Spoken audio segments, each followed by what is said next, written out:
બનાવ બન્યો છે ત્યાં પર? આજ રોજ મોહરમના 10મા ચાંદના સવારમાં એક દુઃખદ ઘટના બની છે. જાણવા મળ્યું છે કે યાકુતપુરાનો એક 15 થી 16 વર્ષનો આંતરિક છોકરો સરસિયા તળાવમાં ડૂબી ગયો હતો.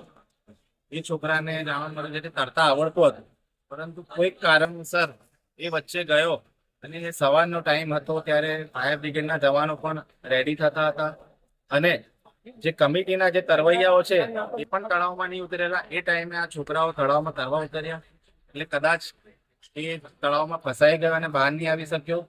ત્યારે ફાયર બ્રિગેડે ખૂબ જ વધારે જહેમત સાથે અને યાકુતપુરાના જેટલા પણ યુવાન તરવૈયાઓ છે એ તમામની મહેનતે એ છોકરાને બહાર કાઢ્યો છે. હાલ એમ્બ્યુલન્સ એમને લઈ ગઈ છે. દુઆ કરીએ છીએ કે ઇમામ હુસેનના સદકામાં કઈ છોકરા સાથે સારું થાય. અને જે રીતે તમે જોયું હશે કે તળાવમાં જ્યારે છોકરો ડૂબ્યો ત્યારે સીધી પોલીસ સ્ટેશનના સેકન્ડ પીઆઈ સાહેબ જે છે આરએલ પ્રજાપતિ સાહેબ, એ તરત જ તળાવમાં ઉતરી ગયા, પાણીમાં પણ ઉતર્યા અને એમને પણ ખૂબ જ પ્રયત્ન કર્યા છોકરાને બહાર કાઢવા માટે. અમે ખૂબ જ એમની સરાહનીય કામગીરીને અભિનંદન આપીએ છીએ કે આવા અધિકારીઓની જરૂરિયાત છે કે માત્ર ફોર્માલિટી નહીં કરીને ચોક્કસ કામગીરી બતાડે છે.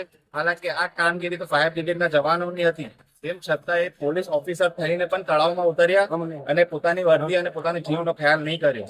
એટલે મારી રિક્વેસ્ટ છે યાકુતપુરા અને વડોદરાના તમામ માતા પિતાઓને કે નાના છોકરાઓને પ્લીઝ તમે તળાવ પર ના મોકલો. જો તમે તળાવ પર મોકલો તો તમે સાથે આવો, કોઈ પણ મોટાને મોકલો.